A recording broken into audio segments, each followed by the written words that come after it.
When a billionaire CEO knocks on her architect's door at 4 a.m., shaking and broken, someone's carefully built life is about to fall apart.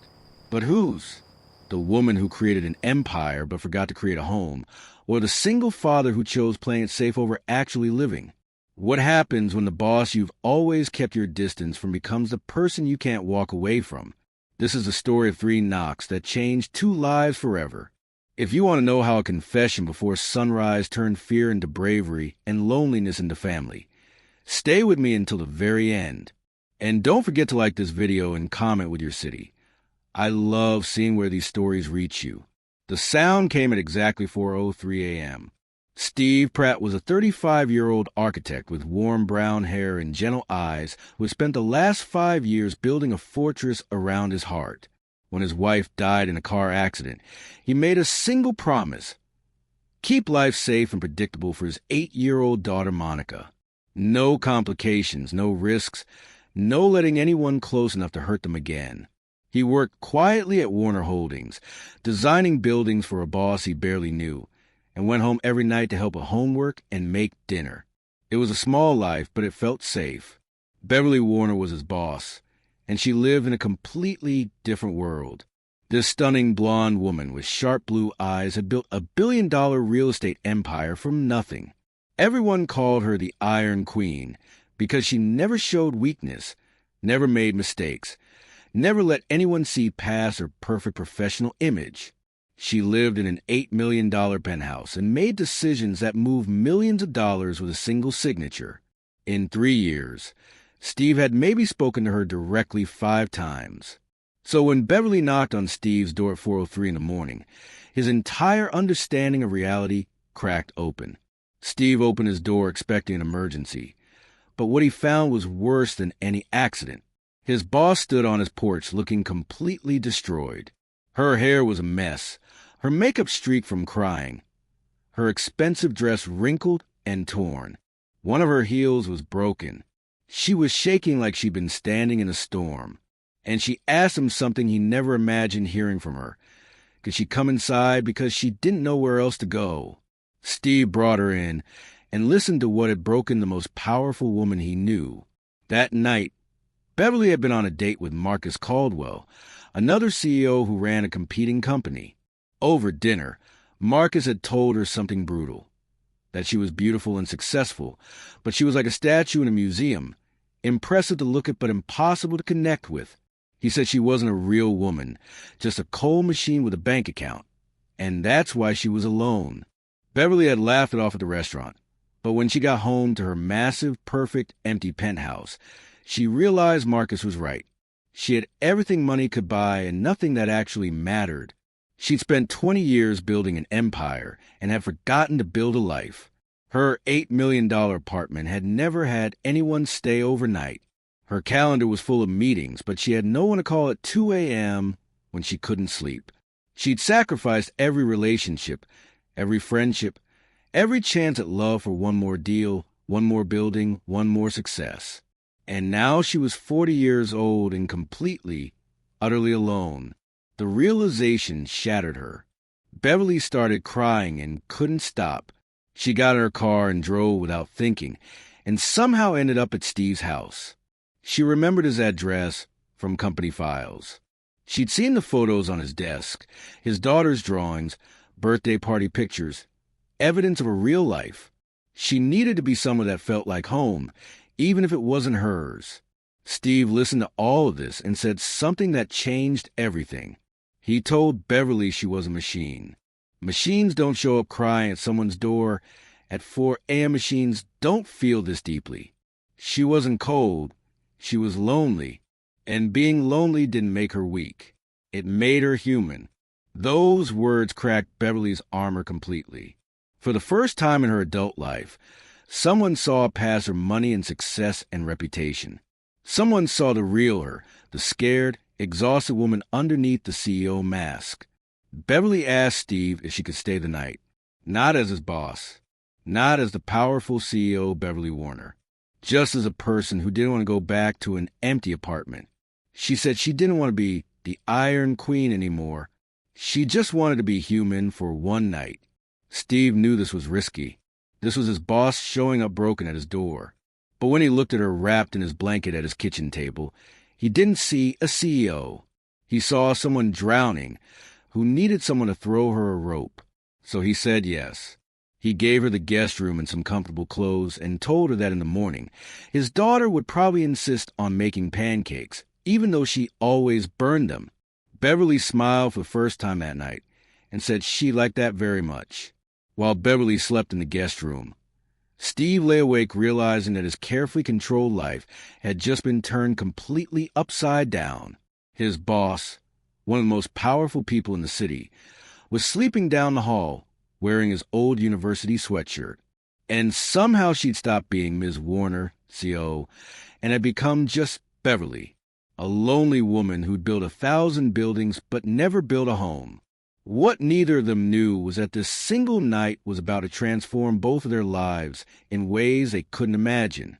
The next morning, 8-year-old Monica woke up early like she always did on Saturdays and ran to the kitchen ready to make her famous burned pancakes.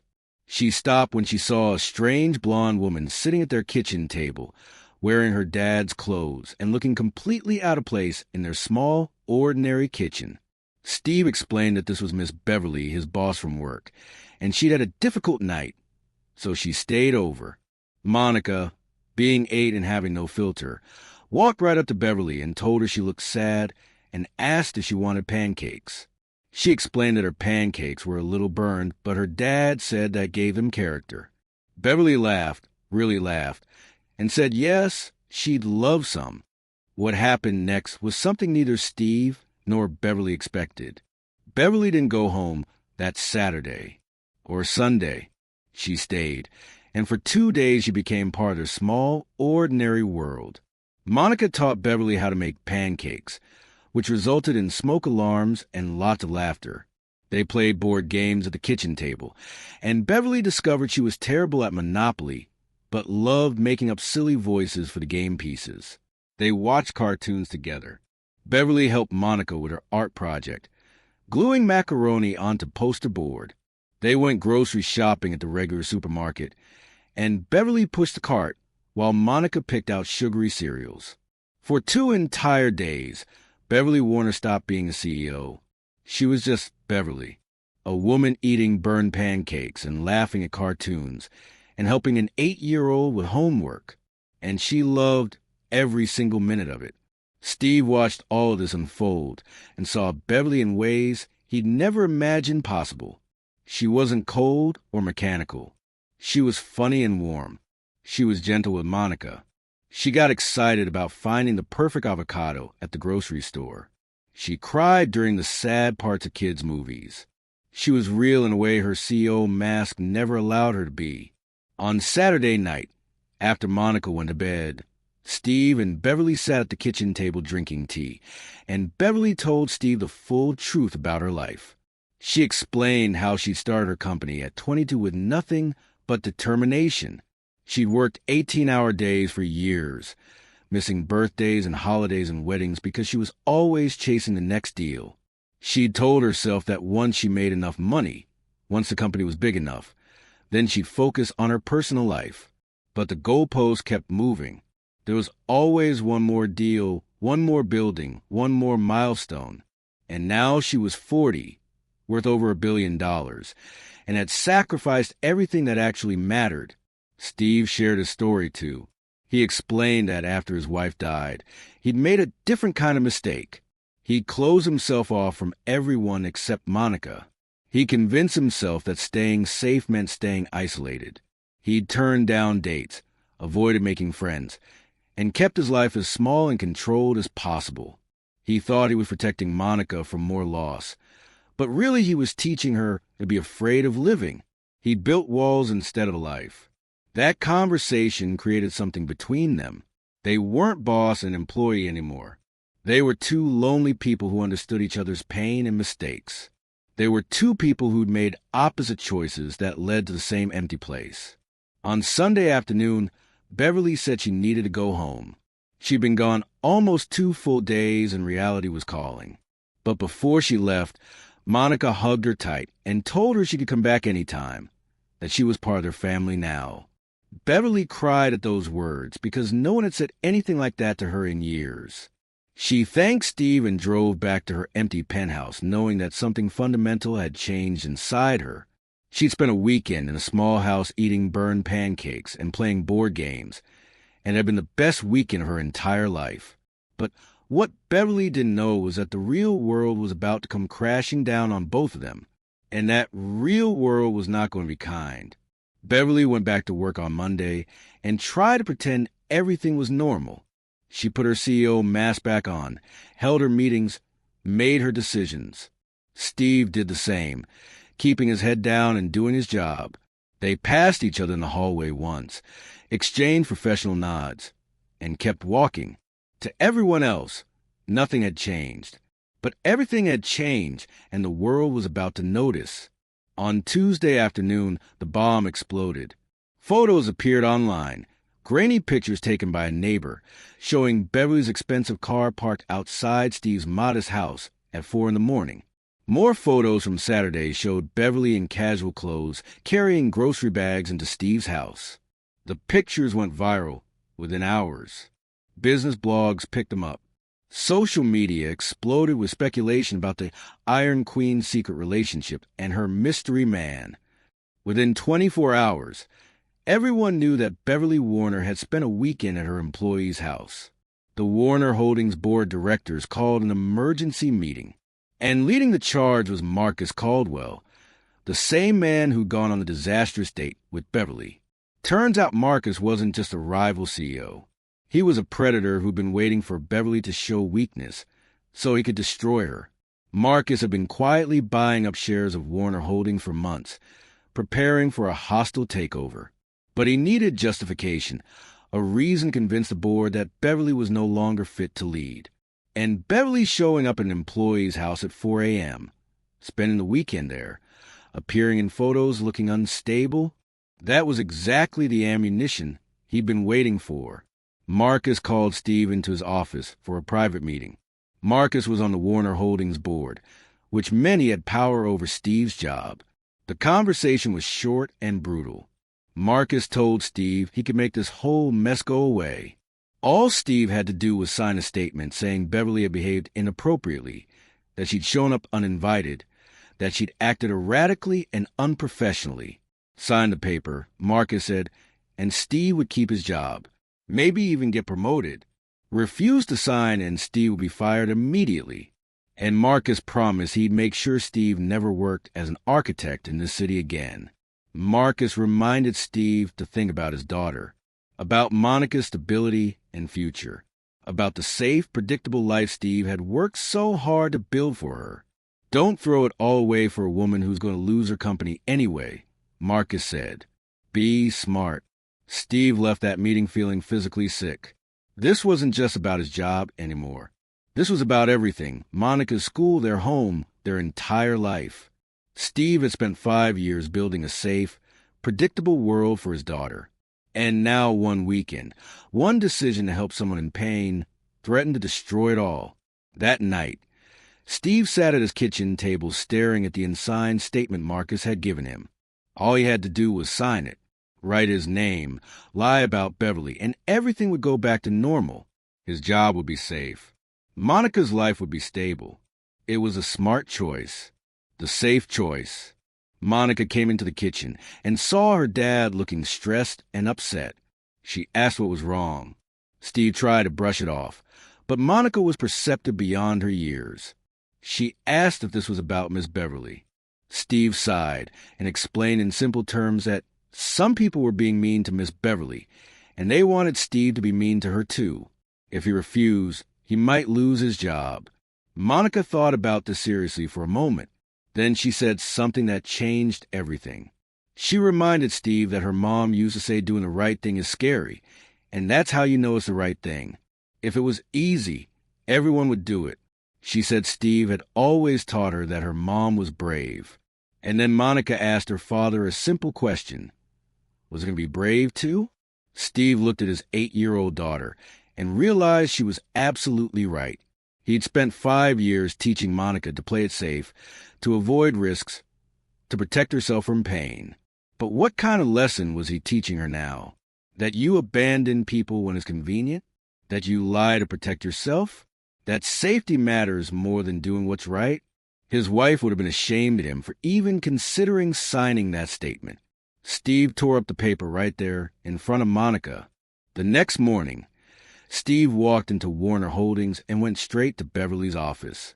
He told her everything. About Marcus's threats, about the hostile takeover plan, about the statement he'd been pressured to sign. And then Steve said something that shocked Beverly completely. He told her he wasn't signing anything. He didn't care if Marcus fired him or destroyed his career. Beverly had been drowning that night, and Steve had helped her. That wasn't something he was going to apologize for or lie about. Whatever happened next, they would face it together. Beverly stared at Steve with tears in her eyes. For 20 years, she'd been surrounded by people who wanted something from her: money, connections, opportunities, favors. But here was a man willing to lose everything just to stand beside her, not because of what she could give him, just because it was the right thing to do. Beverly told Steve the truth. He was probably going to lose his job. Marcus had enough board members on his side. They were going to vote her out as CEO and fire Steve in the same meeting. Steve said he knew that, but he also said that Monica needed a father who showed her what integrity looked like more than she needed stability. Some lessons are worth the cost. Beverly made a decision in that moment. She'd spent her entire adult life fighting battles alone, convinced that asking for help was weakness. But she wasn't alone anymore. She had Steve, and together, they were going to fight harder than she'd ever fought before, not just for her company, but for the man who'd shown her what real courage looked like. The board meeting was scheduled for Friday. Beverly had 4 days to save everything. 4 days to prove that vulnerability isn't weakness, that being human doesn't make you unfit to lead, and that the best leaders are the ones brave enough to admit they don't have all the answers. The emergency board meeting took place on Friday in the largest conference room at Warner Holdings headquarters. 15 board members sat around the massive table. Marcus Caldwell sat at one end looking confident and smug. Beverly sat at the other end looking calm and composed. Steve stood near the back of the room, technically not allowed to be there but refusing to leave Beverly's side. Marcus presented his case first. He showed the photos of Beverly at Steve's house at 4 a.m. He painted a picture of a CEO having an emotional breakdown, acting erratically, making irrational decisions. He argued that Beverly had become emotionally unstable and was no longer fit to lead Warner Holdings. He presented his hostile takeover offer. He would buy controlling shares of the company, remove Beverly as CEO, and restore order and profitability. Several board members nodded along. They'd been worried about Beverly lately. She'd seemed distant and distracted. Maybe Marcus was right. Maybe it was time for new leadership. Then it was Beverly's turn to speak, and what she said shocked everyone in that room. Beverly stood up and admitted that Marcus was right about one thing. She had been having a breakdown, but not the kind he was describing. She explained that for 20 years, she'd built Warner Holdings by being the Iron Queen, showing no weakness, no emotions, no humanity whatsoever. And that approach had almost destroyed her as a person. She'd been so busy building an empire that she'd forgotten to build a life. She'd been so focused on appearing strong that she'd forgotten how to be real. Beverly looked directly at Marcus and told the board what had happened that night. After their date, when Marcus called her a cold machine, she'd realized he was right. She'd become exactly what the business world rewards: hard, calculating, and completely alone. And she'd been terrified that if she continued down that path, she'd wake up at 60 with all the money in the world and nothing that actually mattered. The board members shifted uncomfortably. This wasn't the Beverly Warner they knew, the untouchable, perfect CEO who never admitted doubt or fear. Beverly continued. She told them that Steve didn't take advantage of her that night. He saved her. He reminded her what it means to be human. And over that weekend with him and his daughter, she'd learned something crucial. She'd been building the wrong things for 20 years. They all had. Beverly pulled out architectural plans and spread them across the table. She explained that Steve had been designing a community center for the past 6 months, not a luxury development, not an office building that would generate millions in profit, but a community center with a library, daycare, health clinic, and affordable housing. When Steve had first pitched this project, Beverly had rejected it because it wasn't profitable enough. But Steve had been right and she'd been wrong. This was what Warner Holdings should be building. She looked around the table at each board member and laid out her vision. For 20 years, Warner Holdings had chased profits and built skyscrapers for wealthy people. And yes, they'd made money. But what had they actually contributed to the world? What had they built that mattered? Marcus wanted to take over the company to squeeze even more profit out of it. Beverly wanted to transform Warner Holdings into something that actually made the world better while still being financially successful. The room was silent. Several board members looked intrigued. Others looked skeptical. The old guard didn't like this new direction. Then Steve stepped forward. Technically, he had no right to speak at this board meeting, but he spoke anyway. He told the board that he was probably to lose his job that day. Marcus had made that very clear. And Steve said he was okay with that because he'd rather be unemployed than work for a company that punishes people for being human. He explained that Beverly had come to his house that night because she was scared and alone, and he'd helped her because that's what decent people do. If that was grounds for firing him, then Warner Holdings wasn't a place he wanted to work anyway. Steve looked at the board members and asked them a simple question. What kind of company did they want to be? The kind Marcus represented, where profit was everything and people were disposable, or the kind Beverly was describing, where success was measured by more than just money in the bank. Marcus stood up, angry now. He argued that this was ridiculous. Warner Holdings was a business, not a charity. They had shareholders to answer to and profits to maintain. Beverly had lost sight of what the company was supposed to do. Beverly responded calmly. She said she finally understood what Warner Holdings was supposed to do, and she told the board that if they voted her out today, that was fine. She and Steve were starting their own firm either way. They were going to build that community center and dozens more like it. They were going to prove that you could be successful and ethical at the same time, that you could make money and make a difference, with or without Warner Holdings. The board members looked at each other. This was the moment everything would be decided. The vote was close, 9-6. Beverly kept her position as CEO. Marcus's hostile takeover was rejected, but more importantly, something fundamental changed in that room. Beverly announced she was restructuring the company's priorities. Yes, Warner Holdings would still build profitable projects, but they would also dedicate significant resources to community-focused developments. They would prioritize work-life balance for employees. They would become a company that valued people, not just profits. They would prove that doing good and doing well weren't opposites. They were partners. Marcus stormed out of the meeting, defeated and humiliated. Several board members who'd voted against Beverly resigned immediately, unwilling to be part of this new direction. But new board members stepped up, people who believed in Beverly's vision and wanted to be part of something meaningful. Steve kept his job. More than that, he became Beverly's true partner in designing the community center and reshaping Warner Holdings' future projects. And then, 6 months later, something beautiful happened. The community center was nearly complete. It was gorgeous. A building Steve had poured his heart into and Beverly had fought to make real.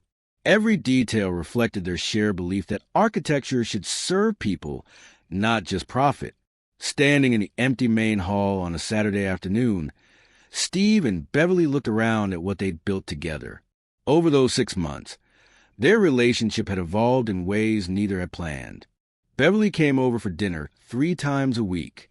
Monica had started calling her Aunt Bev. They finished each other's sentences in meetings. Their hands found each other naturally whenever they stood together. What had started as a boss helping an employee had become a partnership. And that partnership had become something deeper, something neither had quite named yet, but both felt completely. Standing in that community center, Beverly realized she wanted to build something else with Steve. Not another building, a family, an official, permanent one. So she told him exactly that. She wanted to marry him, to officially become part of his and Monica's lives forever. Steve said yes without hesitation.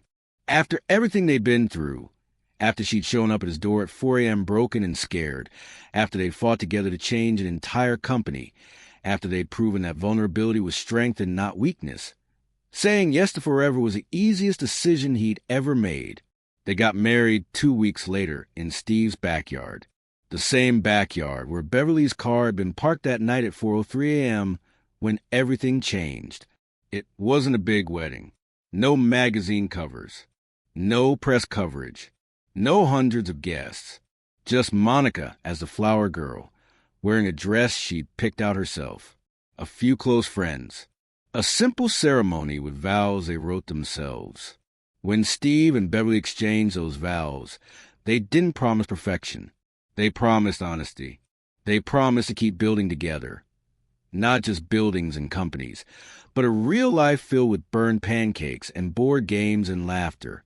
They promised that their door would always be open to each other, that their home would always be a safe place to fall apart and be put back together, that they would never again mistake isolation for safety or success for fulfillment. As the sun set and Monica danced on the grass, Beverly looked at Steve and thanked him for opening his door that night. Steve thanked her for being brave enough to knock. Because sometimes the best foundations aren't built in boardrooms or on blueprints. They're built at 4 a.m. by people brave enough to be broken and strong enough to help each other heal. Beverly never became less successful. Warner Holdings actually grew under her new leadership because it turned out people wanted to work for her and invest in a company that cared about more than profit. But Beverly was no longer alone. She had a husband who saw her, really saw her, and a daughter who drew her pictures and burned pancakes for her every Saturday morning. Steve never became famous or wealthy, but he stopped hiding from life. He learned that protecting Monica didn't mean shielding her from everything. It meant showing her how to be brave and kind and honest. It meant teaching her that the right choice is usually the scary one, and that's exactly why you should make it. And Monica grew up with a lesson that would shape her entire life. That real strength looks like your dad opening the door at 4 a.m. for someone who needed help, and your stepmom admitting she didn't have all the answers. That vulnerability isn't weakness. That asking for help isn't failure. That the best families aren't born. They're built by people brave enough to knock and people brave enough to answer. 3 lives changed forever because of 3 knocks at 4:03 in the morning. Because Beverly was brave enough to ask for help. Because Steve was brave enough to give it. And because they both learned that the walls we build to protect ourselves become the prisons that isolate us unless we're willing to open the door. This story teaches us that vulnerability is not weakness. It's the foundation of real connection. We spend our lives building walls to protect ourselves from pain, but those same walls end up isolating us from love, meaning, and genuine human connection. Beverly's success couldn't protect her from loneliness, and Steve's careful, controlled life couldn't protect him from emptiness. It was only when they both had the courage to be vulnerable, to be seen in their fear and brokenness, that they found what they've been searching for all along, a place to truly belong. Real strength isn't about never falling apart. It's about having the bravery to let someone see you when you do, and the wisdom to help others when they fall apart too. The best things in life, love, family, purpose, connection, are built not in moments of perfection, but in moments of honest, messy, beautiful humanity. Sometimes the most important knock on your door comes at 4 a.m., and the most important decision you'll ever make is whether you're brave enough to open it. So here's the real question. Did you subscribe yet? Thousands of people will listen to this story and won't subscribe. Please don't be that person. Kindly support what I do here by subscribing, and then drop in the comment section if you'd like part 2.